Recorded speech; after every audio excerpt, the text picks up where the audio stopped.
자, 계속해서 협의의 무권대리 교재 체크해 보겠습니다. 협의의 무권대리는 보신 것처럼 계약의 무권대리, 단독행위에 있어서 무권대리 이렇게 나눠서 봤죠. 단독행위에 있어서 무권대리는 상대방 없는 단독행위와 있는 단독행위 이렇게 나눠서 봤었고요. 근데 이제 주로 시험 문제는 이 계약의 무권대리 요게 나오죠. 그래서 무권대리가 되면 본인한테 효력이 없다. 효력이 없다는 무효인데 이게 본인의 추인 또는 추인 거절에 의해서 달라질 수 있기 때문에 이걸 유동적 무효다 이렇게 한다고.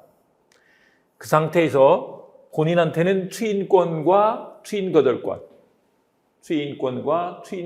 주어지고 상대방한테는 물어볼 수 있는 권리, 최고권과 철회권이 인정되더라 이 말인 거죠. 앞에서 볼 때는 이 132조를 잘 못 봤을 텐데 추인 또는 거절의 의사표시는 무권대리인 상대방 승계인한테 할 수 있는데 이게 상대방한테 하지 않으면 이거를 말을 바꿔서 무권대리인에게 추인했다 그러면 그때는 상대방한테 대항을 못해. 상대방은 그래서 뭐 할 수도 있다? 처리할 수 있다.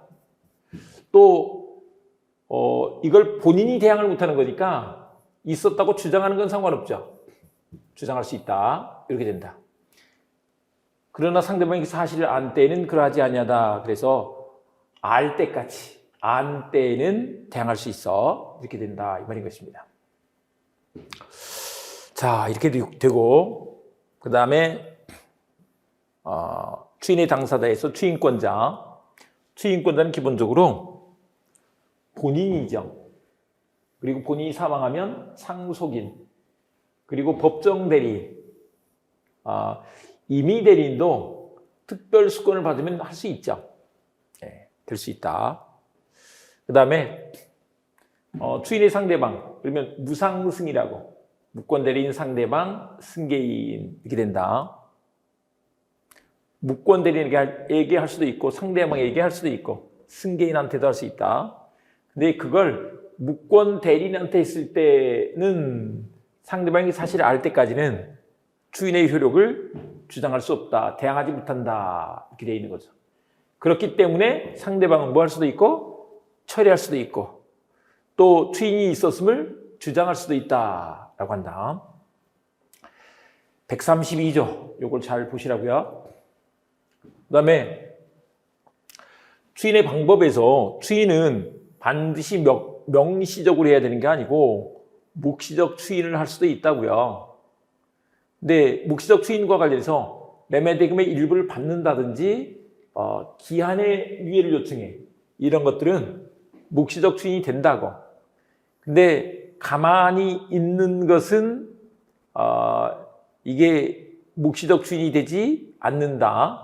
이의 제기하지 않는 것, 이의를 제기하지 않았거나 상당 기간 방치했다는 것, 이런 것은 이게 추인이 아니다라고 한다.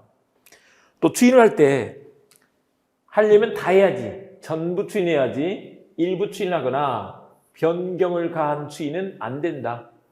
그게 상대방의 동의가 있으면 상관없죠. 상대방의 동의가 없는 한 무효이다. 이렇게 말한다.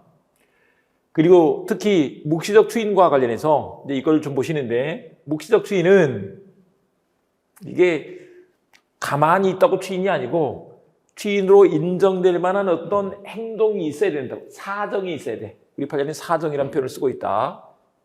그래서 이의를 제기하지 않고 장기간에 걸쳐 방치했어. 이런 건 추인이 아니다. 장기간 형사고소를 안 했어. 이런 건 추인이 안 된다는 것이다. 또 페이지를 바꿔서 보시면 형사고소, 민사소송 할 일이 있는데 그걸 하지 않은 게 추인은 아니다라는 거죠. 고소하지 않는 게 좋아서 고소하지 않는 게 아니죠. 방법을 몰라서 또는 고소했다가 더 큰일이 생길까 봐 못하고 있는 경우들이 많잖아요. 민사소송도 마찬가지예요. 민사소송을 하지 않고 있어. 그렇다고 추인한 것은 아니다라는 것이다. 그다음에 추인의 효과에서 추인을 하면 이게 소급해서 유효가 되죠. 소급해서 효력이 생긴다. 네, 이게 다른 의사 표시가 있으면 소급효가 제한될 수 있고 또 제3자의 권리는 해하지 못한다. 네, 이렇게 하자. 그래서 소급하여 처음부터 유효가 된다. 그 예외 두 가지가 있는데 다른 의사 표시가 있을 때와 제3자의 권리를 해하지 못한다와 관련해서 인 것이다. 그런데 이 추인에 의해 무권 대리행위가 소급해서 유효가 될 건데 이 원리가 무권리자의 처분에도 유추 적용이 된다. 무권리자의 처분에도 유치된다. 뭐 잠깐 봐주시는데 무권리자의 처분 행위는 이렇게 됩니다. 우리 처분 행위는 처분권이 있는 자가 해야 돼요. 그래서 무권리자가 처분 행위를 했을 때는 이게 무효가 된다는 거죠. 무효다. 그런데 요거를 권리자가 추인을 하게 되면 권리자의 추인이 있다라고 하게 되면 이게 소급해서 유효가 된다. 처음부터 유효가 된다. 이렇게 되는 거죠. 요게 우리 무권 대리 추인의 법리. 무권 대리 행위의 추인. 이 법리에 따라서 이것도 마찬가지로 인정되는 거야. 네, 요 얘기입니다. 자, 받으시고. 그 다음에 본인의 추인 거절권. 본인의 추인 거절권은 그 추인 거절에 의해서 무효로 확정돼 버리는 거죠. 그리고 이것은 의사의 통지로서 준법률행위다. 의사의 통지 그러면 각종의 최고와 거절이 있어. 최고와 거절은 의사의 통지다. 이렇게 된다는 거죠. 그 다음에 2번. 무권 대리인이 본인을 상속한 경우. 무권 대리인이 본인을 상속한 경우 이 사람을 제가 왼수라고 부른다. 왼수.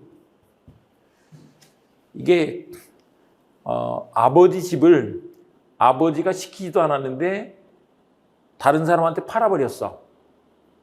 그러니까 화병 나서 돌아가셨죠. 그래서 상속인이 된 거야. 상속 나오면 화병 나서 돌아가셨군 이렇게 돼야지 되는 거죠. 근데 지가 팔아놓고 나중에 이제 못 넘겨 하는 것은 한 입으로 두말하는 거죠. 그래서 금반환의 원칙 위반이다 이렇게 된다는 것이다. 추인 거절하는 건 안 돼. 이 사례는 보면 이렇게 했습니다. 갑이 병한테 매도해버렸어. 을 거를. 그래서 이렇게 됐을 때 그 매매 계약은 무권 대리 행위니까 무효 맞죠. 그런데 여기서 꼭 잘 봐주십니다. 문제 볼 때 대리권 없이 상속 이렇게 기억하시라고요. 근데 원래 추인권, 추인 거절권을 본인이 갖는데 사망하면 상속인도 가질 수 있다니까요. 상속인도 가질 수 있어. 근데 이 면수만큼은 추인 거절하는 건 안 돼 이 말인 거죠. 그래서 자신의 매매 행위가 무권 대리 행위여서 무효였다는 이유로 무효가 되는 건 추인 거절을 하는 거죠. 추인 거절하는 것 이것은 안 돼. 그래서 병이 정한테 넘겨서 이미 무상승 이렇게 되죠. 정 앞으로 격려된 소유권자 등기가 무효 등기라고 주장해서 그 등기 말소를 청구하거나 부당이득금 반환을 청구하는 것 이거는 한 입으로 두말하는 거죠. 그래서 금반의 원칙 또는 신의성실의 원칙에 반해서 허용될 수 없다. 추인 거절하는 것은 안 돼. 제목에다 이렇게 정의를 했습니다. 시험 문제로 많이 나오는 아주 중요한 판례죠. 이건 신의칙 문제로도 출제되기도 하고 그리고 무권 대리 문제로도 이렇게 나온다. 자, 봐주시고 그다음에 상대방의 최고권.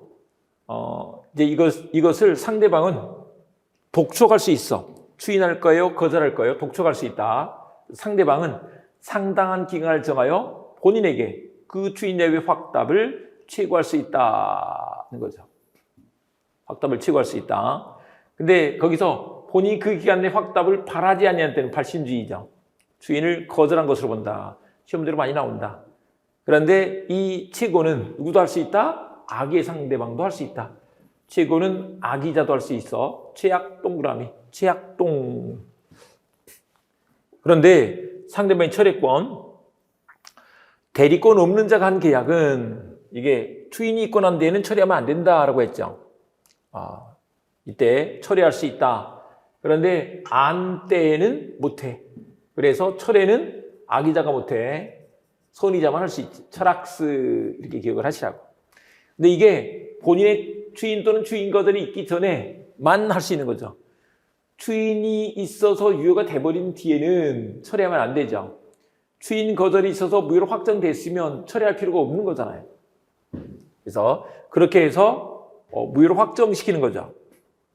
근데 그건 선의의 상대방만 할 수 있다.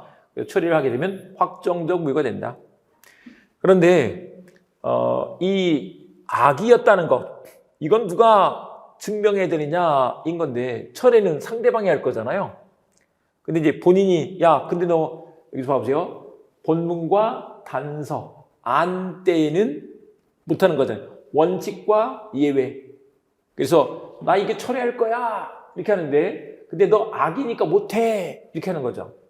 그래서 알았다는 점에 대한 주장 입증 책임은 본인에게 있다 이렇게 말한다.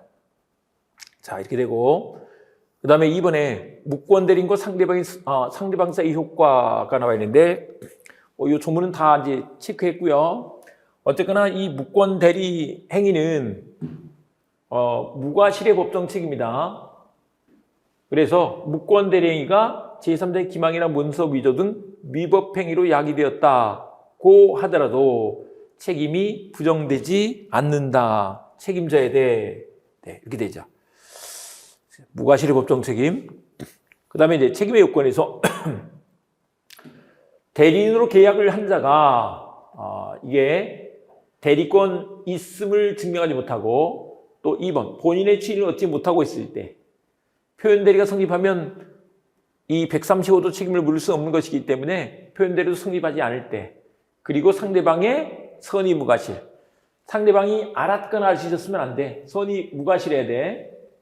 근데 이 2항은 여기 2항에 나와 있죠. 2항은 1항에 대한 예외 규정이기 때문에 이걸 누가 주장 증명할 것인가 이 문제죠.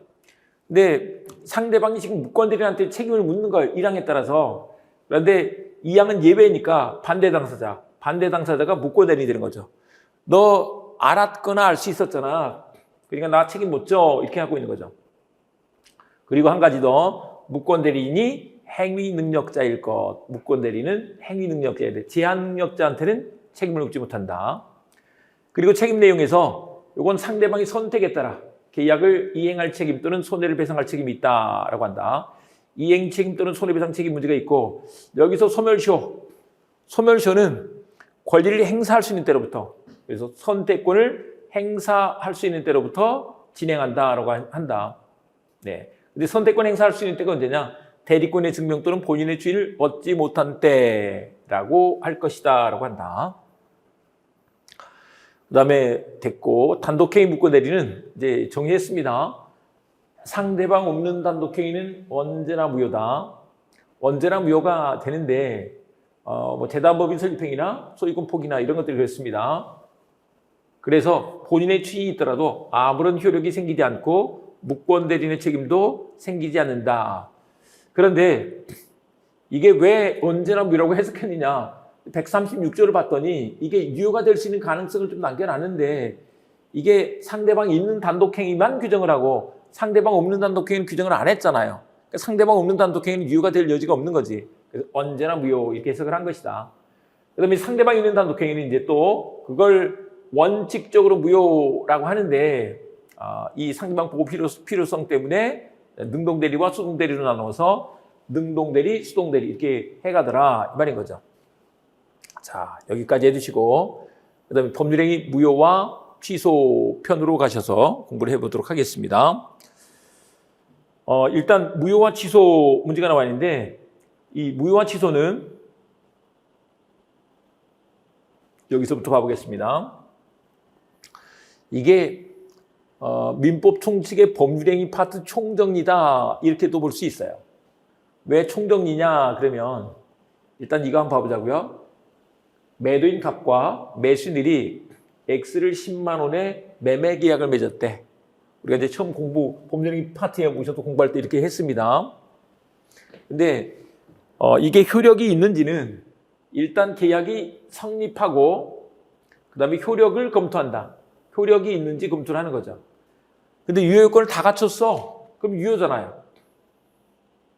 근데 대부분은 이제 다시 읊어보면 당사자에게 능력이 있고 목적이 확가적사이고 또 의사와 표시가 일치하며 또 그게 만약에 대리행위라면 대리권이 있어야지 되는 거죠. 근데 이제 그걸 못 갖췄어. 그러면 무효 또는 취소할 수 있게 되죠. 무효 또는 취소할 수 있게 된다. 근데 취소할 수 있는 행위는 일단 유효인데 그걸 만약에 취소권을 행사를 하게 되면 그때 비로소 처음부터 무효로 바뀌죠. 근데 이게 결국 취소를 하게 되면 무효가 되는 점은 똑같죠. 무효는 처음부터 당연히 무효다. 근데 취소할 수 있는 행위는 일단 유효인데 이제 취소를 하게 되면 이 말이죠. 취소를 하게 되면 그게 처음부터 무효로 바뀌어. 그 일단을 그래서 유동적 유효라고 한다고. 네, 앞 시간에 우리 봤죠. 근데 어쨌거나 취소를 해서 무효가 돼버리고 나면 결국은 무효니까 무효는 효력이 없는 거잖아요. 구속력이 없어. 그러니까 이행 전일 때 이행할 의무가 없는 거지. 이행할 필요가 없어. 근데 이행한 후에는 그걸 갖고 있는 게 정당하지가 않아. 부당이득 반환 문제가 생긴다는 것이다. 다시 우리 여러분들이 갖고 계신 책, 볼펜, 노트, 가방, 핸드폰, 뭐 집, 자동차 이런 것들 다 정당하죠. 왜냐하면 내가 내 돈 주고 사서 내 거니까 정당하잖아요. 근데 만약에 그 계약이 무효라면 취소가 됐다면 정당하지가 않죠. 정당하지 않은 이득은 돌려줘야 돼. 부당이득 반환 문제가 생긴다. 그리고 한편 이게 X 소유권이 매매 계약을 통해서 이행이 되면 을한테 넘어가 있을 텐데 그 계약이 무효라면 소유권은 그냥 갑한테 있다는 거예요. 갑한테 돌아가 있어. 그래서 물권적 청구권을 행사할 수 있게 된다는 것이다. 다만 주의할 게 있는데 그게 우리 첩한테 줬을 때 첩한테 주는 것은 반사회적 행위죠. 그 반사회적 행위는 불법 원인 급여가 돼서 반환 청구를 못한다 그랬잖아요. 그게 첩소유가 돼버려. 그러니까 이렇게 부당이득 반환 청구나 물권적 청구권 행사하려면 이게 뭐가 아니어야 돼? 불법 원인 급여가 아니어야 돼. 이 말이에요. 그런데 이제 여기서 무효가 됐을 때 무효일 때는 이행할 의무가 없잖아요. 이행할 의무가 없기 때문에 이행하지 않아도 되는데 이게 안 한다고 해서 무슨 위법행위나 채무 불이행 문제가 아니라는 거죠. 그래서 손해배상 청구하는 거 이건 안 된다. 그냥 겉처럼 보이는 거지 실제로 위법행위나 채무 불이행이 아닌 것이다. 안 해도 되는 거잖아요. 그래서 손해배상 청구할 수 없다. 이게 우리 통정의 표시 편에서 봤는데 통정의 표시가 들어간 법률행위를 가장행위, 매매를 했으면 가장매매 이렇게 되는데 가장매매를 통해서 등기를 갑에서 을에게 이전해 주기로 이렇게 했어요. 맡겨놓긴 했는데 갑이 마음을 바꿔서 그렇게 안 하겠대.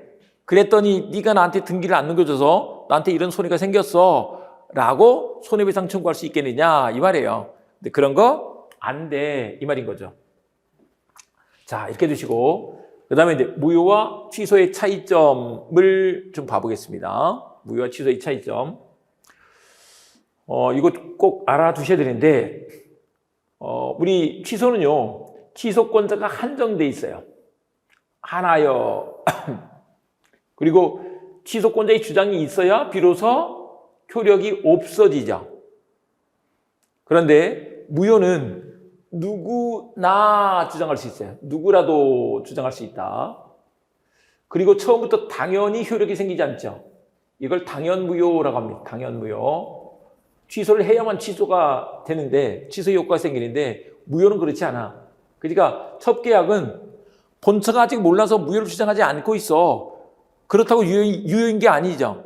그냥 첫 계약은 무효야. 강행법규 위반의 계약은 그냥 무효라고. 주장하지 않아도 무효인 것이다. 이 말인 거죠. 그 다음에 무효는 당연히 처음부터 효력이 없는 거죠. 그런데 취소는 취소하기 전까지 일단 유효한 것으로 다뤄지는데 지속권 행사하게 되면 처음부터 무효가 된다는 거죠. 처음부터 무효가 된다. 자, 이렇게 두시고 그 다음에 추인의 허용 여부가 나와 있는데 이거는 뭐냐면 추인에 의해서 이게 어떻게 좀 바뀔 수 있겠느냐 이 말이에요. 근데 무행위 추인은 기본적으로 안 돼요. 무효인 걸 추인한다고 유효가 되면 안 되겠죠. 첫 계약을 추인한다고 유효가 되면 안 되겠죠. 그런 얘기다. 다만 무효 원인이 없어진 뒤에 알고 추인하게 되면 새로운 법률행위를 본다는 것이다. 새로운 법률행위는 소급표가 있는 건 아니야. 근데 나중에 제3자의 권리를 해치지 않으면 소급적 추인을 할 수도 있다라고 한다. 근데 취소할 수 있는 행위 추인은 이게 인정이 돼요. 이게 보세요. 원칙적으로 안 돼. 여기는 되죠. 추인에 의해서 그냥 유효를 확정시키는 거야. 그리고 법정 추인 제도도 따로 두고 있죠.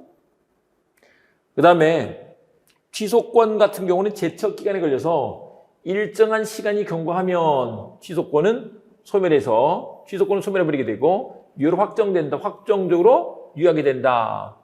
추인할 수 있는 날로부터 3년, 법률행위를 한 날로부터 10년 이렇게 되죠. 그런데 무효는 아무리 시간이 지나도 효력의 변동이 생기지 않는다. 효력의 변동이 생기지 않는다. 무효가 10년, 20년, 30년, 100년 지난다고 유효가 되는 게 아니라고. 썩은 건 썩은 거지. 썩은 게 시간 지난다고 뭐 살아나는 건 아니잖아요. 네, 그 말인 것이다. 그 다음에 이제 이 사유들을 좀 하나 두셔야 되는데 이 사유들과 관련해서 무효는요. 사실 이렇게 좀 생각해 두시면 돼요. 요건 이제 우리가 앞에서부터 쭉 공부하시면 다 아는 내용이긴 한데 일단 뭔가 문제가 있어. 그러면 싹 다 무효예요. 싹 다 무효. 각 파트를 보시면 안다. 공부해 보시면 되죠. 그런데 취소할 수 있는 것들을 좀 기억을 해 두시면 된다. 우리 취소할 수 있는 행위가 제착사강이죠. 제착사강은 취소할 수 있어. 나머지는 다 뭐야? 무효야. 이렇게 공부를 하시자고. 제착사강은 우리 취소할 수 있다. 그 다음에 무효와 취소의 이중효 문제가 있는데 그 예들을 한번 봐보겠습니다. 무효와 취소의 이중효의 예 그랬는데 우리 앞에서 다 공부한 것들입니다. 만취자의 행위는 무효죠. 만취자의 행위는 무효인데 미성년자의 행위는 취소할 수 있죠. 그런데 이걸 취소하면 무효가 될 건데 굳이 무효인 행위를 취소할 필요가 있을까? 근데 필요성이 있으면 인정을 한다고.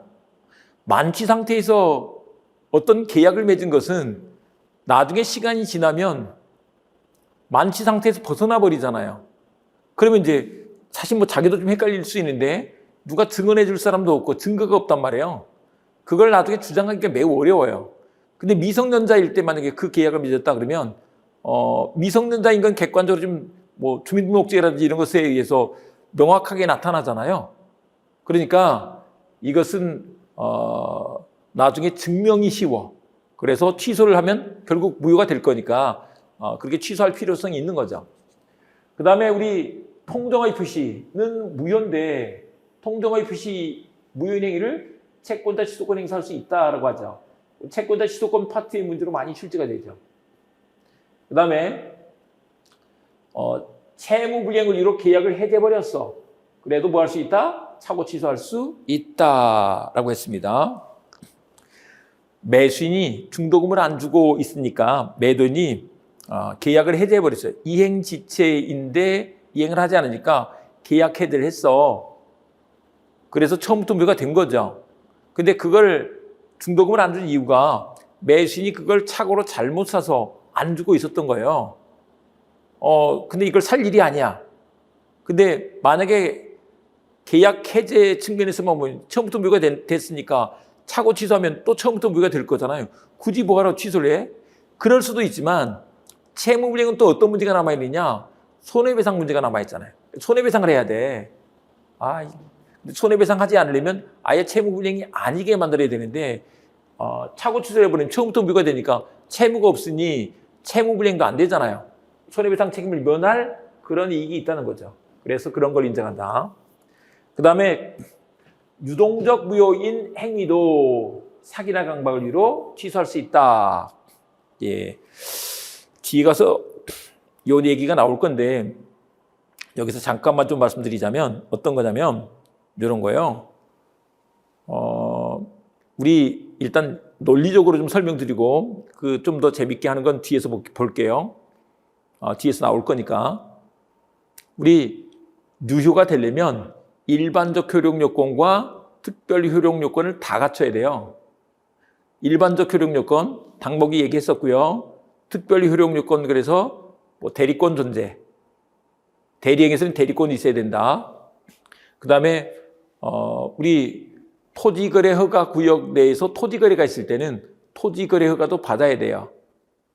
그 다음에 정지조건부 법률행위는 조건 성취가 돼야 되고 시기부 법률행위는 기한이 도래해야 돼. 그게 다 특별 효력 요건이죠.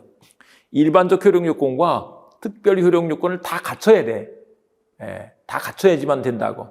그런데 그 중에 하나라도 못 갖추면 요건은 다 필요한 거거든요.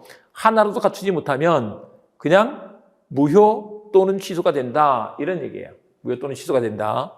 그래서 사기나 강박은 일반적 효력 요건으로서 이걸 못 갖추면 사기나 강박이 있으면 취소할 수 있게 되잖아요. 그래서 취소할 수도 있다는 것이다. 자, 이렇게 두시고 그 다음에 이제 법률의 무효. 무효에 가시면 이 무효는 절대적 무효와 상대적 무효가 있는데 이것도 우리가 많이 봤죠. 일단 이거 한번 봐보시면 갑을 사이에 X 매매 계약이 있었는데 만약에 을이또평한테 전매를 한 거예요. 전매. 사서 또 넘기는 걸 전매라고 한다. 근데 만약에 이 계약이 무효다라고 했을 때 이 무효를 이게 갑이 을한테 주장할 수 있어요. 주장할 수 있다. 그런데 그 무효를 병한테도 주장할 수 있는 거죠. 주장할 수 있다. 이게 원칙. 그런데 병이 선의 제3자일 때, 선의의 제3자일 때 주장 못하는 경우가 있다는 거죠. 그게 상대적 무효다 이 말인 거죠. 그런 것으로 비통이 그렇다는 것이다. 참고로 비진의 표시는 원칙이 유효죠. 진이 아닌 의사표시, 비진의 표시는 원칙이 유효인데 상대방이 그 비진의 표시라는 사실을 알았거나 알 수 있었을 때 상할 수이면 무효가 된다 그랬잖아요. 그 무효인 경우와 통정의 표시는 무효죠. 그 무효를 선의 제3자에게 당하지 못한다고 107조 2항, 108조 2항에서 써놨어. 그럴 때만 상대적 무효가 된다. 그 다음에 이제 이걸 민법 총칙 파트에서 좀 보자면 취소까지 확대해서 상대적 취소가 되는 것들이 있는데 착사강까지. 비통 착사강은 상대적 무효 또는 상대적 취소가 된다. 이 파트가 선의 제3자에게 대항하지 못한다. 이렇게 다 돼 있죠. 그 다음에 이제 무효 가시면 무효는 확정적 무효와 유동적 무효가 있는데 그 무효는 확정적 무효인 거예요. 이거는 추인에 의해서 유효가 될 수 있는 게 아니야. 추인했다고 유효가 될 수 있는 게 아니라고. 그런데 유동적 무효가 있다. 유동적 무효는 이 무권의 행위하고 앞서 우리 보셨던 무권리자의 처분행위, 무권리자의 처분행위 그리고 토지거래 허가구역 내에서 이루어진 토지매매, 토지거래 이것들은 유동적 무효다 이렇게 말한다. 유동적 무효인데 나중에 무권대리인은 추인 또는 토지거래 허가구역 내에서 토지거래 허가를 받으면 그게 처음부터 유효로 바뀌죠. 그래서 유동적 무효. 또 추인 거절해버려. 불허가 처분이 내려져. 그러면 무효로 확정돼버려. 그런 무효를 유동적 무효라고 이렇게 한다고. 근데 확정적 무효가 원칙이라는 거. 이걸 놓치지 말기 바라고요. 그 다음에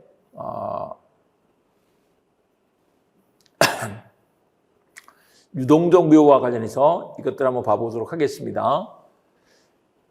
우리 갑과 을 사이에 그걸 이제 한번 이해해 보겠습니다. 갑과 을 사이에 토지 거래가 있는 거예요. 토지 거래 허가 구역 내에서. 근데 아직 허가를 받지 않은 상태에 있을 때 이걸 허가 받을 때까지 이렇게 표현한 거죠. 유동적 무효다 라고 이렇게 하는데 여기서 토지 거래 그랬잖아요. 유상계약을 말해. 매매는 유상계약이죠. 근데 만약에 토지거래 허가구역 내에 있지만 만약에 아버지가 아들한테 증여를 해요. 이런 건 토지거래가 아니죠. 토지거래 허가를 받을 필요가 없어.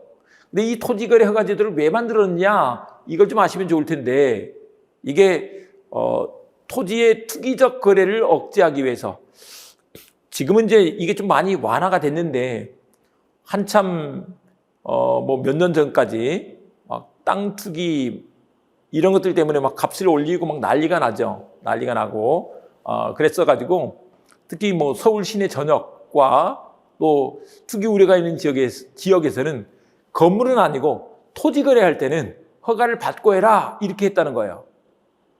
지금 현재는 강남 상구가 남아 있는데 강남 상구 하고 뭐 용산 이런 데가 지금 토지 거래 허가 구역으로 묶여 있긴 한데 뭐 이것도 어찌 될지 모르죠. 근데 어쨌거나 그 제도 자체는 우리가 좀 알고 가야 돼요. 뭐 지역은 중요치 않습니다. 토지 거래 허가 구역 내에서 토지 거래가 있었어. 허가 받을 걸 전제로 했는데 아직 허가 받기 전이야. 그러면 아직은 효력이 안 생기는 거죠. 근데 유동적이라는 거예요. 나중에 허가 받아서 유효가 될 수 있기 때문에. 여기서 보시면 그게 나중에 허가를 받으면 소급해서 유효가 될 거예요. 만약에 불허가 처분이 내려졌어. 그럼 무효로 확정될 거야. 그래서 이게 유동적 무효다 이 말인 거죠. 무권대리행위는 무효인데 본인이 추인을 하면 처음부터 유효로 됐죠. 추인 거절을 해. 무효로 확정됐죠. 네. 그래서 이걸 유동적 무효 같은 원리로 간다. 근데 이제 여기서 그 법률 관계를 한번 따져보면 무효는 아직 유효가 아니잖아요. 그러니까 이행 청구할 수 없어. 소구할 수 없어. 조건부로도 안 돼. 무슨 얘기냐 그러면 이제 이건 이런 측면에서 한번 생각해 보세요. 토지거래 허가 구역 내에서 토지거래를 했는데 토지 매매를 했는데 아직 허가를 못 받았단 말이에요. 그런 상태에서 예를 들면 중도금 달라고 이렇게 청구를 할 수 있겠느냐 이 말이에요. 등기 넘겨달라고 할 수 있겠느냐. 아니 허가가 나와야지 주지. 그 말인 거예요. 이행 청구할 수 없어. 소구는 소송으로 청구하는 걸 말해요. 소송으로 청구하는 것도 안 돼. 소송으로 청구하는 거 안 된다. 나중에 허가 나올 걸 전제로 허가 받을 걸 조건부로 이렇게 청구할 수 있느냐. 그런 거 안 된다는 것이다. 그 다음에 이건 중도금 날짜가 됐어도 중도금 안 주는 게 채무불이행이 될 수가 없어. 채무불이행이 될 수가 없다. 무효는 아직 채무가 생긴 상태가 아니잖아요. 그러니까 채무불이행을 전제로 한 손해배상, 계약해제 이런 거 다 안 되죠. 대상청구권 이런 것들도 다 안 된다고. 이렇게 한번 생각을 해보세요. 보통 이제 부동산 토지 거래를 할 때는 매매계약 맺을 때 계약금 주고 중간에 중도금을 한번 주고 나중에 잔금 치르면서 등기를 이전받는 방식으로 한단 말이에요. 근데 토지거래 허가 구역 내에서 토지거래를 했는데 아직 허가를 받지 못한 상태에서 중도금 날짜가 됐네. 근데 중도금 날짜에 중도금을 안 주는 게 이행시가 되겠느냐 이 말이에요. 그건 아니다 라고 해야지 맞겠죠. 왜냐하면 허가는 이게 관청에 재량행위이기 때문에 허가를 못 받을 수도 있는 거예요. 허가를 못 받을 수도 있는데 중도금 주고 나면 세상에서 제일 어려운 게 돈 받는 거예요. 돈 돌려받는 게 쉽지가 않죠. 그래서 이런 것은 이 이행지체가 될 게 아니야. 채무불이행이 아니야. 그러니까 채무불이행을 전제한 우리 손해배상청구권, 계약해제권, 대상청구권 이런 건 다 안 된다는 것이다. 다만 계약금 해제는 인정된다 이렇게 말하죠. 이건 우리가 매매계약할 때 봤는데 이게 토지거래 허가 받기 전에 이 계약금 해제할 수 있어. 그런데 토지거래 허가를 받았어도 계약금 해제할 수 있어로 공부를 했죠. 토지거래 받고 난 후에도 이 토지거래 허가 받은 것은 아직 이행에 착수한 게 아니야. 그래서 계약금 해제할 수 있는 것이 아니다 이렇게 말한다. 허가 받기 전, 허가 받은 후에도. 근데 허가 받기 전에 계약금 해제 할 수 있도록 하는 게 왜 그러냐 그러면 이제 봐보세요. 예를 들면 계약금 해제는 보통 중도금 주기 전에 매수인이 계약금을 포기하고 매도인이 계약금의 배액을 받은 계약금의 배액을 상환해서 계약을 해제하는 것인데 계약 해제하면 처음부터 무효가 될 거잖아요. 그런데 굳이 유동적 무효 상황에서 계약금 해제하려고 이걸 허가를 받아야 되느냐 이 말이죠. 허가를 받아서 유효로 만든 뒤에 무효로 만들 필요가 있겠냐고. 그 상태에서 우리 여기서 끝내자 하는 게 낫지. 그래서 허가 받기 전에도 할 수 있고 허가 받은 후에도 할 수 있다. 이건 또 시험 문제로 나오죠. 그 다음에 이건 확정적 무효가 아닌 거예요. 확정적 무효가 아니기 때문에 부당이득권한 청구하는 것도 안 돼. 확정적 무효가 되면 부당이득권한 청구를 할 수가 있는데 이건 무슨 말이냐 그러면 지금 우리 계약금을 준 상태인데 유동적 무효 상황이에요. 근데 그 계약금을 유효 아니고 무효니까 내놔 이렇게 할 수 있겠느냐 이 말이에요. 지금 상황 자체가 어떤 상황이냐면 지금은 앞으로 허가 받아서 계약을 유효로 만들려고 하고 있는 상황이란 말이에요. 유효로 만들려고 하고 있는데 그거를 계약금 내놔 그럼 황당한 거죠. 그렇게 하면 안 된다 이 말인 것이다. 근데 이제 논리적으로는 어쨌거나 이건 유동적 무효니까 확정적 무효가 아니잖아요. 확정적 무효가 아니면 부당이득권한 청구할 수 없다는 것이다. 그런데 토지거래가 신청 절차에 협력할 의무는 있어. 이거 지금 우리 허가받아서 유효로 만들려고 하는 것이기 때문에 협력 의무는 있다라고 한다. 그리고 협력 의무에 대한 이행청구권, 요거는 피보전 권리로서 인정이 될 수 있고 만약에 협력 의무를 이행하지 않아. 그러면 이것은 소구할 수 있죠. 소송으로 청구할 수 있고 만약에 협력을 하지 않아서 손해가 생겼어. 그러면 손해배상도 청구할 수 있어. 그런데 협력 의무를 이행하지 않는다고 해서 계약 해제할 것은 아니다. 우리가 이제 계약 해제는 공부를 했는데 이 경우에는 이걸 이제 이론적으로 이렇게 말한다. 채무불이행이 있을 때 계약 해제를 원인으로 한 채무불이행을 원인으로 한 계약 해제권 인정이 되는데 협력 의무 이행은 협력 의무 불이행은 부수적 채무불이행이다 이렇게 모아서 해제할 수 없다 이렇게 해놨는데 그냥 이런 측면이에요. 해제하지 말고 소송으로 청구하거나 손해배상 받으라고 계약 해제까지 가지는 말고 이 말이다. 그 다음에 여기서 한 가지 더. 협력 의무 이행과 협력과 채무이행 이거는 동시행 관계가 아니다. 협력이 선이행 의무다. 동시행 관계가 아니야. 이건 무슨 얘기냐 그러면 우리 이제 토지거래 허가 신청을 하려고 하는데 토지거래가 신청을 하려고 하는데 중도금 날짜가 됐어. 중도금 갖고 와. 토지거래가 신청을 하게 이렇게 할 수 있겠느냐 이 말이에요. 근데 먼저 뭘 해야 된다? 허가받아서 계약이 유효가 돼야 중도금 지급 의무, 잔금 지급 의무가 생길 거 아니에요. 협력을 먼저 해야지. 동시행 관계가 아니야. 혹시 날짜가 됐으면 할 수 있는 게 아닐까? 근데 허가가 나올지 안 나올지도 모르는데 중도금부터 챙기면 안 되겠잖아요. 협력은 동시행 관계가 아니다. 우리 공부했어요. 이렇게 한번 봐주시면 좋겠는데 변보경 협력스가 있다. 변보경 협력스. 이건 동시행 관계가 아니야. 변제와 영수증은 동시행 관계지만 나머지는 다 변제가 선이행 의무죠. 변제와 채권 등수 반환, 변제와 저당권 등기 말소, 변제를 먼저 해야 된다. 동시행관계 아니다. 보증금 반환과 우리 주택임차권이나 상가임차권에서 등기를 했을 때, 임차권 등기 명령 신청에 의한 등기를 했을 때 그 등기 말소 문제가 있게 되는데, 보증금 반환 먼저 하고 그 등기 말소 해야 되는 것이다. 그 등기가 저당권 역할을 하는 거예요. 그러니까 돈 확실하게 받으려고 한 거잖아요. 돈부터 확실하게 받고, 보증금 먼저 받고, 그리고 등기 말소한다. 경매가 무효일 때도 그렇죠. 그 다음에 이 협력이 그거다.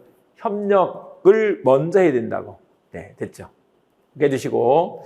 그 다음에 효력의 확정 그랬는데, 요거는 이제 유동적 무효에다가 허가를 받으면 계약이 처음부터 유효로 바뀐다. 그렇기 때문에 그게 유동적 무효가 되는 거죠. 그럼 이제 유효가 되면 이행 청구하고, 안 주면 채무불이행으로 인한 손해배상 청구를 할 수 있게 되겠고. 근데 불허가 처분이 내려졌어. 이걸 불허가 처분이라고 합니다. 불허가 처분이 내려졌어. 그러면 무효로 확정되면서 그때는 부당이득 반환 청구, 계약금 준 거 부당이득으로 반환 청구할 수 있게 된다, 이 말인 거죠. 그런데 그거 말고 앞으로 투기 우려가 이제 더 이상 없다고 해서 허가 구역 지정에서 해제가 됐어.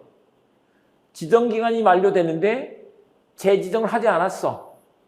그런 것들은 더 이상 투기 우려가 없기 때문에 그냥 유효로 확정돼 버린다고. 근데 주의하실 거, 허가 받아서 유효로 바뀔 때는, 허가 받고 유효로 바뀔 때는 요게 소급자가 들어가 있죠. 근데 여기는 소급자가 안 들어가 있다는, 그냥 유효다. 소급자가 들어가 있지 않다는 거, 요거 주의해서 봐주시라고요. 자, 이렇게 해주시고, 그 다음에 이제 유동적 무효와 관련된 이 판례를 한번 쭉 그 취지에 따라서 한번 정리를 해보면, 유동적 무효, 지금은 부동산 거래 신고 등에 관한 법률이라는 것으로 돼 있는데, 뭐 그게 법조문이 중요한 건 아니니까, 법 제목이 중요한 건 아니니까 봐줍니다. 옛날에 국토이용관리법이라는 것이 있었는데, 그 토지거래 허가를 받으라고 하는 규제구역 내의 토지 등의 매매계약은 허가 받을 것을 전제로 했을 때, 허가 받을 것을 전제로 한 경우에는 그 허가 받기 전까지 유동적 무효 상태에 있다라고 한다. 근데 만약에 처음부터 토지거래가를 배제 잠탈했어. 그러면 아예 토지거래 허가제를 위반한 거죠. 그럴 때는 확정적 무효가 된다는 것이다. 근데 그 유동적 무효 상태에서 그 법률 관계는 어떻게 되느냐? 아직 유효가 아니잖아요. 효력이 발생하지 않았어. 그래서 이행 청구를 할 수가 없고, 그다음에 뭐 소유권 이전 등기 뭐 이런 거 없다. 대금 지급 뭐 이런 거 없다라고 한다. 그리고 유효가 아니니까 채무불이행이 아니, 이행치 빠지는 게 아니다. 그래서 계약 해제, 손해배상 청구 할 수 없고 대상 청구권 이런 게 인정되지 않는다. 다 채무불이행을 전제로 한 것들이죠. 그 다음에 확정적 무효가 아직은 아니야. 확정적 무효가 아니야. 그렇기 때문에 거기서 준 계약금 이런 것을 부당이득 반환 청구할 수는 없다는 것이다. 하지만 허가를 받아서 유효로 만들 서로 간의 의무는 있는 거죠. 협력 의무가 있다. 그래서 서로 간에 협력할 의무가 있는 게 당연한데, 만약에 협력을 하지 않아 그러면 그걸 소구할 수 있다. 소송으로 청구할 수 있다. 또 이 협력을 청구할 때 대금채매 이행 제공을 할 필요가 없다.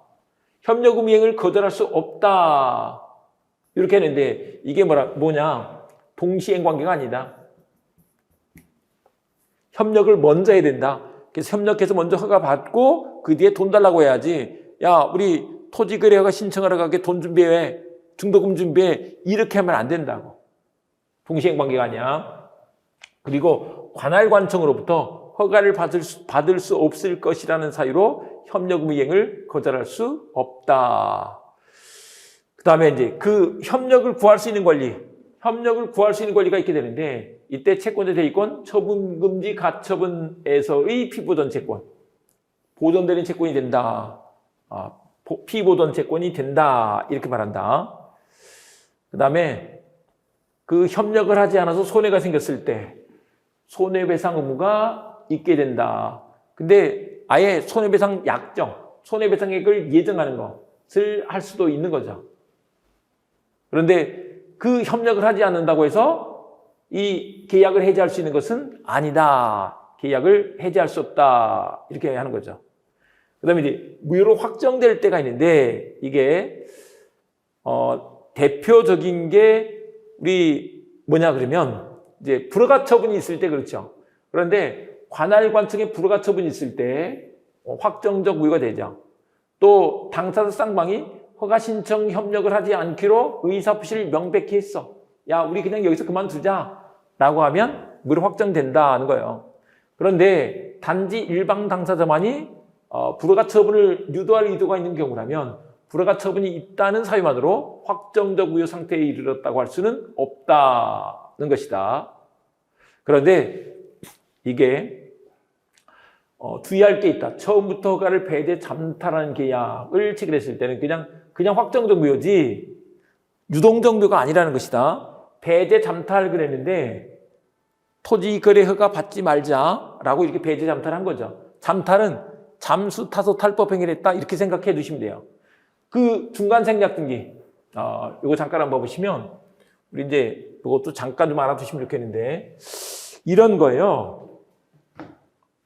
갑과 을이 부동산 X 매매 계약을 맺고 그리고 을이 또 병과 미등기 전매를 한 거예요. 전매. 그러면 중간 생략 등기란 거 뭐냐면 원래 등기는 매매했으니까 이렇게 등기 한번 하고요. 또 을이 병한테 소유권 인정 등기 해주고 이렇게 하는 게 맞아요. 순차적으로. 그런데 여기서 을을 생략하고 바로 다이렉트로 갑에서 병으로 이렇게 등기를 넘겨주려고 해. 이런 걸 중간 생략 등기라고 한다. 중간 생략 등기라고 하는데 이런 중간 생략 등기를 왜 하는 거냐 그러면 이 중간자 을이 이 매매로 부동산을 사서 등기를 하게 되면 부동산 취득할 때 세금을 내야 돼요. 취득세. 그 다음에 또 거기서 돈을 남기면 전매 차익을 남기면 양도세를 내야 돼. 취득세, 양도세.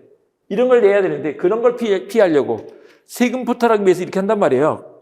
그런데 이런 걸 우리 세금 포탈하는 걸 법에서 인정할 수는 없잖아요. 그래서 부동산 등기 특별조치법에서 이런 거 하지 마라고 해놨어요. 그런데 그 부동산 등기 특별조치법이 단속 규정이라는 거죠. 이건 우리가 앞에서 공부했습니다. 그래서 이 중간 생략 등기가 이미 이루어졌어. 중간 생략 등기가 이미 이루어져 버렸어. 그러면 이건 단속 규정 위반으로서 그냥 단속, 제재를 받긴 하지만 이미 이루어진 등기 자체는 유효다라고 한다. 병한테 소유권 가는 게 맞으니까 유효다 이렇게 해줘버린다. 그런데 이게 만약에 토지거래 허가 구역 내에서 이루어졌다 그러면 이게 허가를 갑과 을 간에 한 번 받고 또 을과 병 간에 또 허가를 해야 되니까 거래를 했으니까 또 허가를 또 한 번 받아야 되죠. 그런데 마치 갑과 병 간에 거래가 이루어진 것처럼 이렇게 허가를 한 번 받으면 이 두 개의 허가를 뭐 한 거예요? 배제 잠탈한 거죠. 이 두 개의 허가를 배제 잠탈해 버렸어. 그래서 이게 무효가 돼 버린다는 거죠. 그래서 허가 구역 내에서 토지거래 허가 구역 내에서 중간 생략 등기가 있게 되면 이거는 이제 중간 생략 등기여서 무효가 아니고 토지거래 허가를 배제 잠탈했기 때문에 토지거래 허가제를 위반했기 때문에 그때 그래서 무효가 된다 이렇게 된다는 거죠. 근데 이게 이제 물권법 얘기인데 민법 총칙에서도 단속 규정 이런 것들과 또 이 유동적 무효편에서 다뤄지기 때문에 중간 생략 등기 정도는 좀 알아두셔야 되죠. 그래서 이렇게 한번 알아두십니다. 그래서 토지거래 허가 구역 내에서 이렇게 이루어졌어. 그러면 그건 무효가 된다는 것인 거죠. 그 다음에 좀 더 보시면 이게 만약에 토지거래 허가 구역 내에서 비통착이 있다, 비통착사강이 있다 이런 경우를 한번 생각해 보세요. 그러면 이런 경우에 만약에 토지거래 허가를 받아서 유효로 만든 뒤에 무효 또는 취소를 주장해야 되느냐 이 말이에요. 앞서서 우리 그 얘기 공부했습니다. 사기 강박을 당해서 토지거래 허가 구역 내에 있는 토지거래가 이루어졌어. 유동적 무효죠. 근데 사기 강박 이 있단 말이에요. 그 유동적 무효 상태에서 사기 강박을 유래해서 취소할 수 있겠느냐 이 말이에요. 근데 이렇게 한번 생각해 보시면 쉽다. 여러분들이 살림을 안 해봐서 잘 모를 수도 있는데 썩은 감자 내지는 썩은 고구마를 삶을 필요가 없는 거죠. 삶는 게 허가를 받는 거예요. 근데 썩은 게 사기 강박이 있는 거야. 아니면 예를 들면 뭐 가장매매로 무효인 경우야. 그런 경우에 썩은 건 그냥 버리면 되지. 굳이 삶을 필요가 없잖아요. 삶는 게 허가 받을 필요 없다니까요. 허가 받을 필요 없이 사기 강박을 위해서 취소하면 되지. 굳이 뭐하러 그걸 허가 받은 뒤에 사기 강박을 위해서 취소 이렇게 할 필요가 없잖아요. 이해됐죠? 다시 이제 논리적으로 말씀드리면 효력이 있으려면 일반적 효력 요건과 특별 효력 요건을 다 갖춰야 돼. 근데 그 중에 하나라도 못 갖추면 그냥 무효가 돼버린다고. 그때 그렇게 주장하면 되지. 굳이 다른 걸 뭐 허가를 받으면 뭐 하겠냐고. 그 말이다. 그래서 그것들을 주장해서 확정적으로 무효화시킬 수 있다. 협력 의무를 면할 수 있다. 요건 이제 우리 또 조건편에 가셔서 공부를 하실 건데 정지조건부 계약에서는 이게 조건 성취가 돼 효력이 생길 건데 그 정지조건이 허가 전에 불성취로 확정됐어. 조건이 성취가 될 수 없대. 그러면 아무리 허가를 받아도 유효가 될 수가 없어요. 확정된 무효가 돼버리는 거지. 그래서 조건 불성취로 확정되면 그냥 무효로 확정돼 버리는 거야. 허가 받을 필요 없어. 네. 그다음에 이제 그런 상태에서 확정적 무효가 됐을 때 그러면 그 무효로 되는 데 있어서 귀책 사유가 있는 자라고 하더라도 무효를 주장할 수 있다. 우리 앞서서 무효는 누구나 주장할 수 있다 그랬죠. 무효는 누구나 주장할 수 있는 것이기 때문에 귀책 사유 있는 자도 무효를 주장할 수 있다라고 한다. 또 매수인 지급한 계약금은 그 계약이 확정적으로 무효로 되었을 때 부당이득으로 반환을 구할 수 있다. 무효는 누구나 주장할 수 있다고요.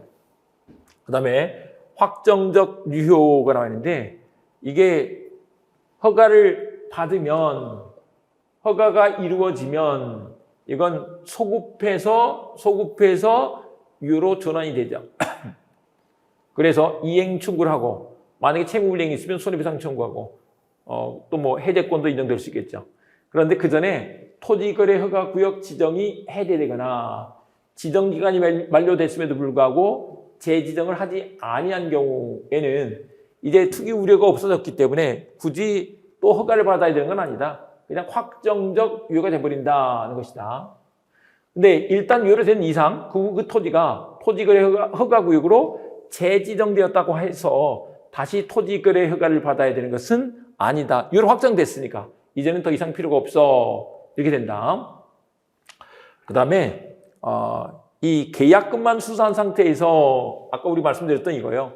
허가를 받았어. 그런 상태에서 계약금 해제할 수 있겠느냐인데 계약금 해제가 가능하다는 것이다. 계약금 해제가 가능해. 유동적 무효인 상태에서도 할 수 있다고. 이게 허가받기 전뿐만 아니라 허가받은 후에도 계약금 해제할 수 있어. 허가받은 건 뭐가 아니니까? 이행에 착수하는 게 아니니까. 이행에 착수한다는 건 뭔가 적극적으로 뭔가 줬을 때 얘기다. 줬을 때 이행에 착수한 것이다. 근데 이건 그게 아니다. 자, 이렇게 드시고 그 다음에 이제 법률의 일부묘 편으로 가서 보도록 하겠습니다. 일부묘는 이제 이렇게 한번 봐볼게요. 이거를 이렇게 한번 정리를 해볼 건데 일부묘는 이런 개념이에요. 법률행위 이렇게 하나로 이루어졌는데 이게 일부는 유효고 일부는 무효예요. 이랬을 때 무효인 건 쓸 데가 없죠. 그래서 무효는 무효가 돼버려. 근데 이제 문제는 이 유효, 이걸 어떻게 처리할 것인가 하는 게 일부무효 문제다. 우리 좀 이렇게 생각해 보면 예를 들면 우리가 과일을 샀어요. 근데 그 과일을 샀는데 그 일부 썩었다라고 생각해 보자고요. 썩은 부분은 먹을 수가 없잖아요. 버려. 근데 나머지 부분은 어떻게 할 거야? 하는 게 일부무효가 된다. 네, 당사자가 정하면 당사자가 정한 대로 가는 거예요. 그런데 우리 민법에서는 그런 게 없으면 이제 이렇게 한다. 일단 전부 무효가 된다. 전부 무효가 된다. 다 버려 이 말인 거죠. 부분도 버려. 그래서 그 부분만 무효다. 그럼 틀려. 그러나 그 무효 부분이 없더라도 법률 행위를 하였을 것이라고 인정될 때 가정적 의사라고 써놨는데, 야, 이게 무효인 줄 알았으면 나머지 요 부분만 가지고 유효한 법률 행위를 했을까? 가정적으로 생각해 보는 거예요. 실제로 그 의사가 있었다는 게 아니에요. 가정적 의사가 있다면 이때 나머지 부분은 유효로 하겠다. 무효가 되지 않는다. 요것만 무효로 하고 나머지는 유효로 하겠다. 일부 무효, 나머지 부분은 유효. 네, 이렇게 규정을 해놓은 거죠. 그래서 이 과정을 보시고요. 정리를 해보면, 그래서 일부 무효는 전부 무효가 원칙인데 일부 무효가 될 때가 있다. 그게 법률의 일체성, 그리고 분할 가능성, 그리고 의혹으로서 가정적 의사, 일분가일 때 일부 무효가 된다. 금방 말씀드린 것처럼 이게 하나의 법률이 이루어졌는데 나눌 수 있어야 돼. 만약에 나눌 수가 없으면 이거는 뭐 일부 무효가 될 수가 없지. 예, 일부 무효가 될 수가 없다. 그런데 요거 빼고도 나머지만 가지고 유효한 법률을 의혹했어. 그랬을 때는 일부 무효가 될 수 있다. 이렇게 말한다. 일부 무효가 될 수 있다. 근데 이게 일부 취소에 가서 다음 시간에 이제 공부를 할 거예요. 유추 적용이 된다. 그 다음에 특별법이 있으면 그 특별법 우선의 원칙에 따라서 특별법이 먼저 적용되는 거죠.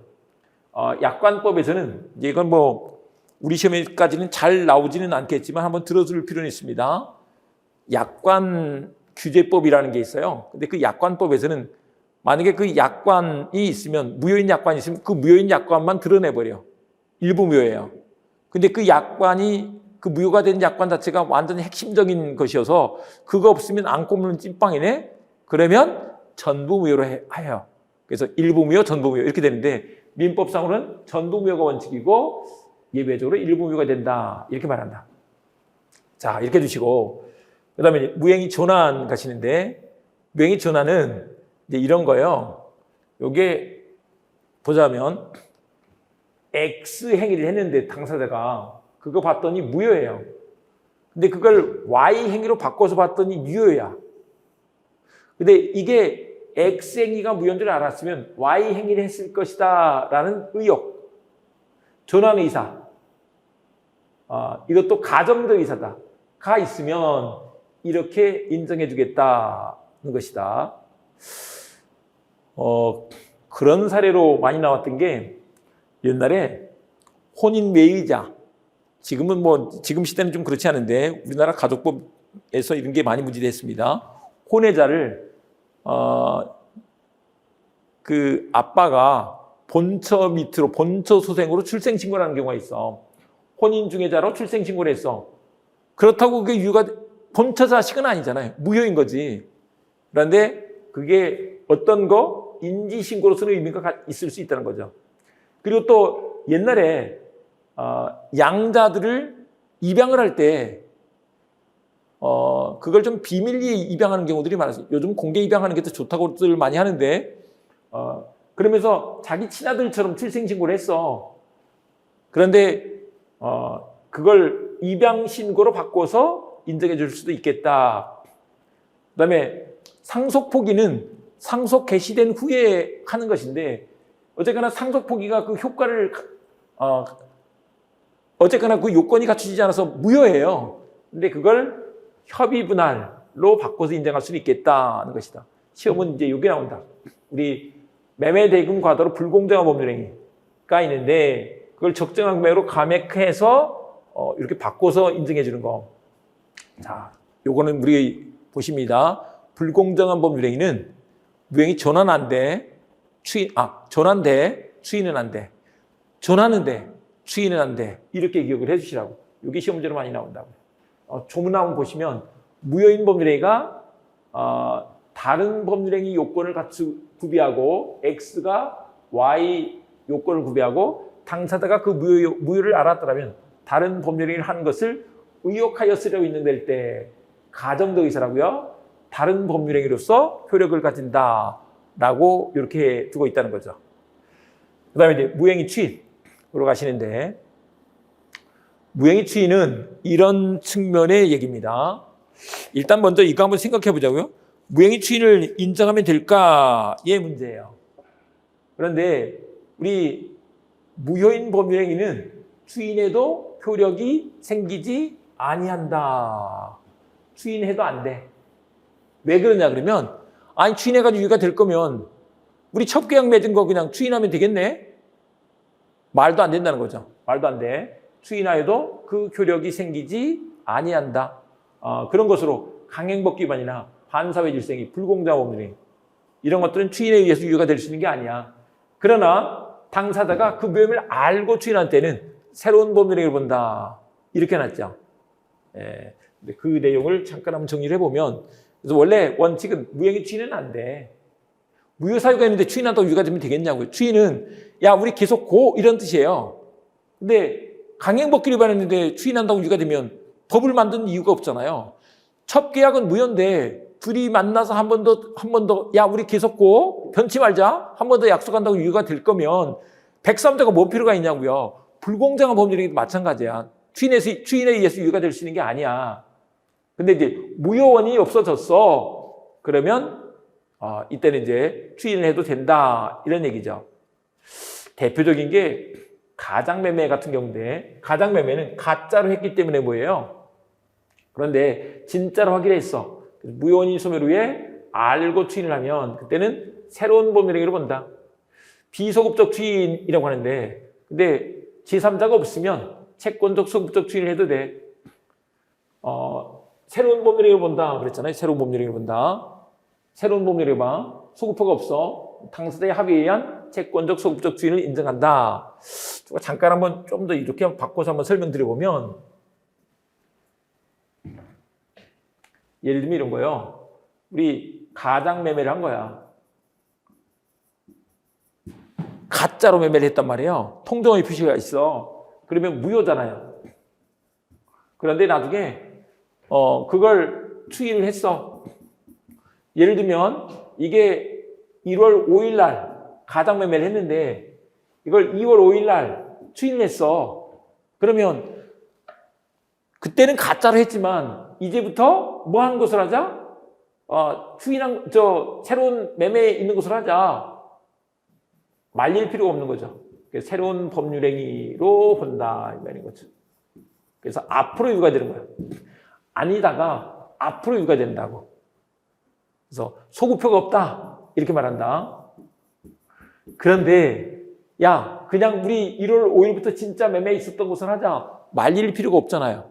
그럴 때는 예외가 인정돼. 근데 채권적 소급적 추인이라는 것은 이해관계에 있는 제3자가 있으면 안 되는 거지. 둘 사이에서만 그렇게 인정하는 거야. 그건 상관없어. 이 말인 것이다. 네, 이거 받으시고요. 그 다음에 우리가 앞에서 봤죠. 무권리자의 처분행위에 대해서 무권리자의 처분행위는 무효인데 권리자가 추인하면 이게 어떻게 된다? 처음부터 유효된다고. 이게 무권대리 추인에 관한 규정을 유추 적용해서 이렇게 인정해준다. 이렇게 했었죠. 네, 그렇게 알아두시면 되겠습니다. 네, 여기까지 하시고 그 다음에 이제 교과서 체크는 쉬었다가 다음 시간에 보고 그 다음에 또 취소편으로 들어가고 이렇게 하도록 하겠습니다.